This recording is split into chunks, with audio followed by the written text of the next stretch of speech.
Bună, Mihaela! Bună, Cornelia! Înainte de a începe acest testimonial video, îmi spunea Mihaela că ea și-a creionat câteva idei pe, sau câteva notițe pe o foaie vis-a-vis de colaborarea noastră, vis-a-vis de procesul pe care l-am avut împreună. Nu m-am așteptat la acest lucru, deoarece eu pregătisem câteva întrebări pe care urmează să le adresez Mihaelei. Și o să începem cu ceea ce ți-ai notat tu sau cu întrebările? Cu ce vrei să începem? Uh, Să începem cu întrebările mai întâi. Cu întrebările. Ok. Mihaela, noi am avut un parcurs excepțional, un parcurs transformațional și niște rezultate uimitoare pe care nu le spun eu, nu le spui tu, le văd cei din jurul tău. Și aș vrea să Da. îți adresez o primă întrebare. Cât de mult te-am ajutat pe tine în creșterea ta, în atingerea obiectivelor? M-a ajutat super mult încă de prima dată de când am vorbit. Am avut parte de primul aha Ok. uh, pe care l-am și pus în aplicare fără să-mi dau seama. Apoi, a doua săptămână, când am realizat că am pus în aplicare ce am învățat de la tine, a fost un moment de wow, Wow! de wow. Și l-am și notat atunci pe caiet. A fost o problemă personală. Wow! Wow! Da. Și în ce sens a fost acel aha, dacă poți să împărtășești și cu noi? Uh, Niște probleme de familie în momentul respectiv. Uh-huh. Și chiar pentru momente de astea transformaționale, care m-au ajutat foarte mult în identificarea mea. Uh-huh. Poți să ne spui dacă acel aha a fost pe partea relațională cu membrii familiei, pe Da, partea de organizare a timpului cu familia, deci mai mult pe partea de relaționare. relaționare, da. Am înțeles. Când ai luat decizia de a lucra împreună cu mine, ai făcut un research înainte să mă descoperi, să vezi cine sunt și ceea ce fac, care este misiunea mea, sau pur și simplu te-ai lăsat ghidată de instinct, te-ai lăsat ghidată de intuiție, de uh, ceea ce îți transmite interiorul tău. M-am lăsat ghidată din instinct. Te-ai lăsat De ghidată ce de mi-ai instinct. transmis, de ce mi-ai transmis tu când am vorbit? Am înțeles. Și Ai bănuiesc fost că genială, ai fost mulțumesc. genială. Deci mi-ai transmis enorm de multă încredere și am simțit că rezonăm încă din prima clipă. Și bănuiesc că instinctul nu te-a trădat niciodată. Absolut. Deloc. Ce te-a convins să iei decizia să lucrăm împreună? Uh, În primul rând, cum ești tu ca persoană, ești foarte energică, transmiți foarte multe din cum ești tu. Uh, Și apoi atunci aveam niște probleme cu echipa și ce vreau să mi le rezolv, nu comunicam foarte bine cu ei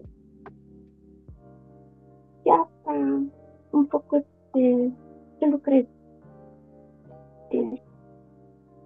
Ce-ai spune unei persoane care nu mă cunoaște, nu m-a văzut în viața sa și are nevoie de o ghidare, are nevoie să-și facă vocea auzită? Ești o binecuvântare, în niciun caz nu ți ia decizia greșită dacă te alege. Mulțumesc din Nu suflet. foarte bine. Cât de mult a contat strategia personală pe care am creat-o pentru tine? Enorm de mult și nu ai făcut doar o strategie, ne-am făcut mai multe. Așa să fac este. puțin. Așa Și este, pentru că pentru fiecare obiectiv în parte am gândit o strategie autentică și personală pentru tine. Și mai departe aș vrea să ne spui tu ce rezultate a produs această strategie sau aceste strategii. uite, pentru mine contează foarte mult că tu te-ai implicat enorm, dar enorm de mult. Uh, ai crezut în mine mai mult decât am crezut eu și decât au crezut ceilalți la un loc. Uh, și asta m-a ajutat foarte mult în, în tot ce am făcut, în tot parcursul nostru. Nu? Și democrație.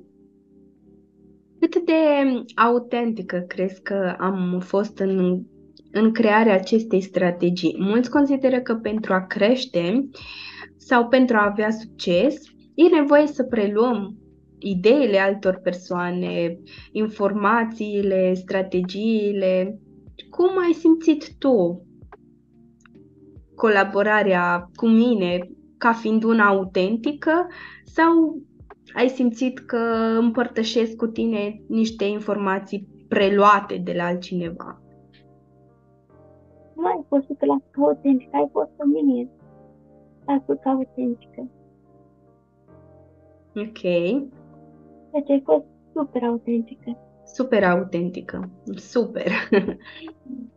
Ești mulțumită per total de investiția făcută în programul Magnetic Business? Ți-a oferit valoare? Da, da, simt super mulțumită. Aș mai face de N-ori și vreau să continuăm împreună. Mhm. Uh, și recomand tuturor să ia decizia asta alături de tine, pentru că tu ești, pentru mine, ești un înger. Mulțumesc, am mult spus, dar mulțumesc. Și acum să vedem ce conștientizări ai avut în cadrul colaborării noastre. Uh, uite, am scris aici că te-am descris puțin. Mai descris puțin? Da, Se înțelege puțin mai greu la tine, dacă poți, te rog să spui un pic mai tare. da, sunt și eu puțin răcită și de asta. Ah, ok. Uh, bine. Uh, deci eu ți-am descris pe caiet, m-am luat niște notițe și ți-am descris. Wow, ce frumos! Mulțumesc din suflet! Eu nu m-am așteptat la acest lucru. Eu îmi pregătisem doar întrebările și când mi-ai spus înainte de testimonial că eu am și câteva notițe făcute și o descriere, am zis, wow, ok! Da, știu, nu ți-am arătat, nu ți-am zis nimic până acum despre ele.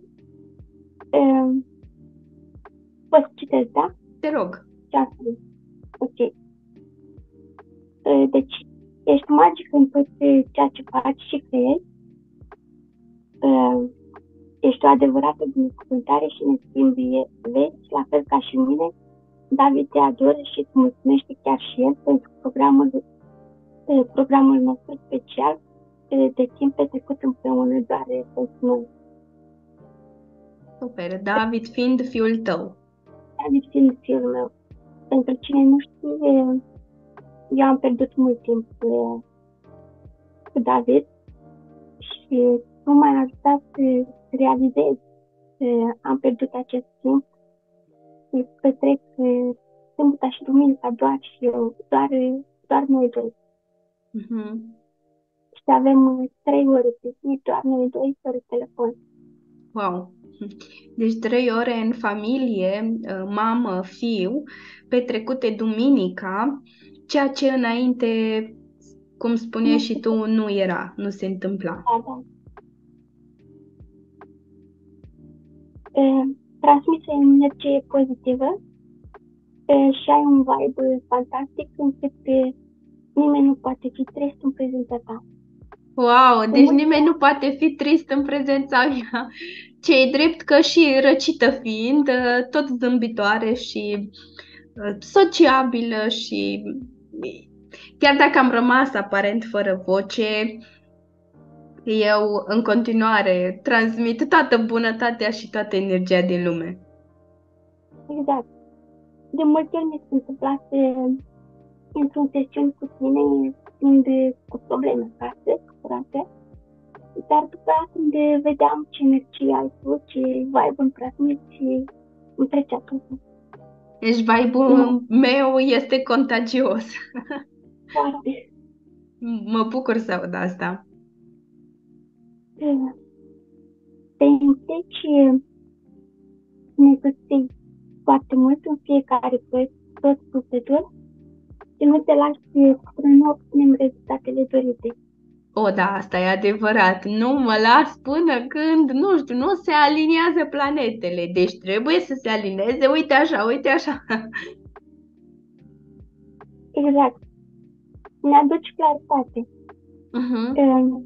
Cu ajutorul întrebărilor puse de tine, mi-am descoperit pasiunea pentru scris, despre asta nu am vorbit încă, Wow! și de a ajuta oamenii în această direcție.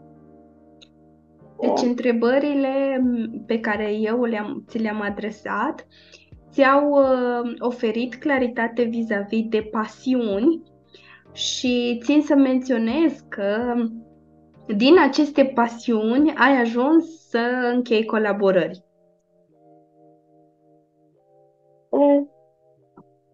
Da, da, suntem pe punctul. Sunteți pe punctul de a încheia o colaborare. Ceea ce mă bucură fantastic, pentru că din situația actuală de a nu ști care sunt pasiunile tale și ce te definește și ce ți aduce bucurie, în a încheia colaborare cu o persoană care caută pasiunile tale și abilitățile tale, este mare lucru. Exact. Și asta și că datorează doar ție. Mulțumesc!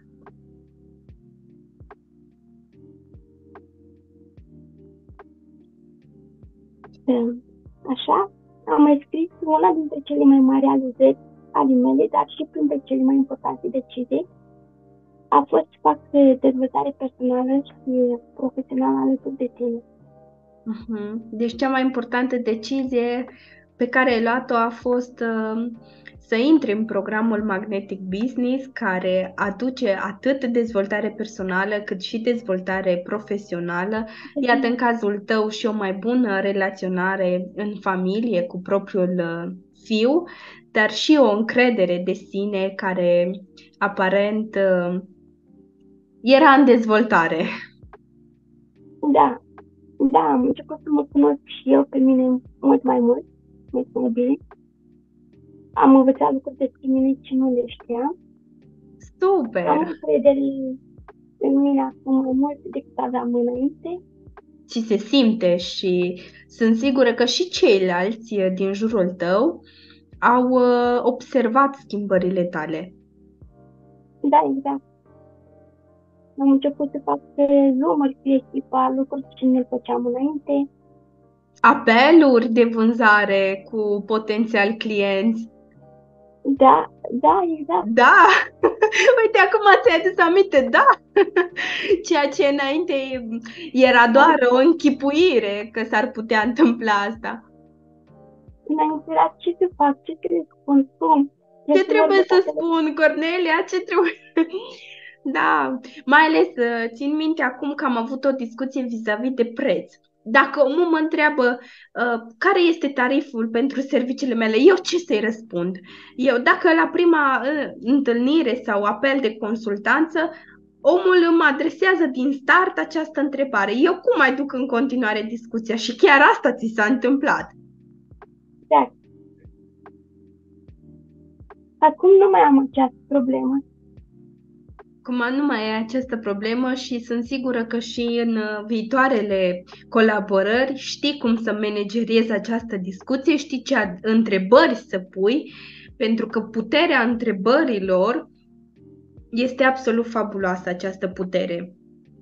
Duce discuția într-o direcție anume, nu le lași pe potențialul client să conducă discuția, ci tu ca specialist conduci discuția prin întrebări. Da, și este foarte important să fim naturali.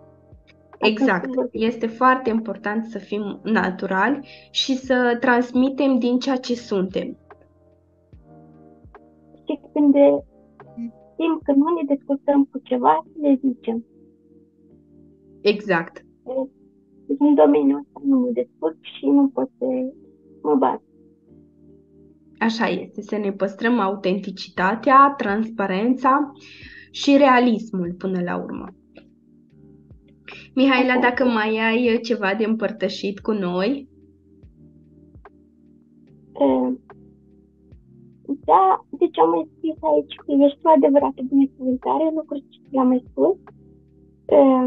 De când am început să colaborăm, am avut foarte de multe aha-uri și conștientizări, atât pe plan personal cât și profesional. Chiar am pus în practică imediat tot ce am învățat de la tine în următoarea săptămână, dar ți-am spus de fapt. În următoarea săptămână nu s-a înțeles foarte bine. S-au produs rezultatele? Da, am văzut și rezultatele.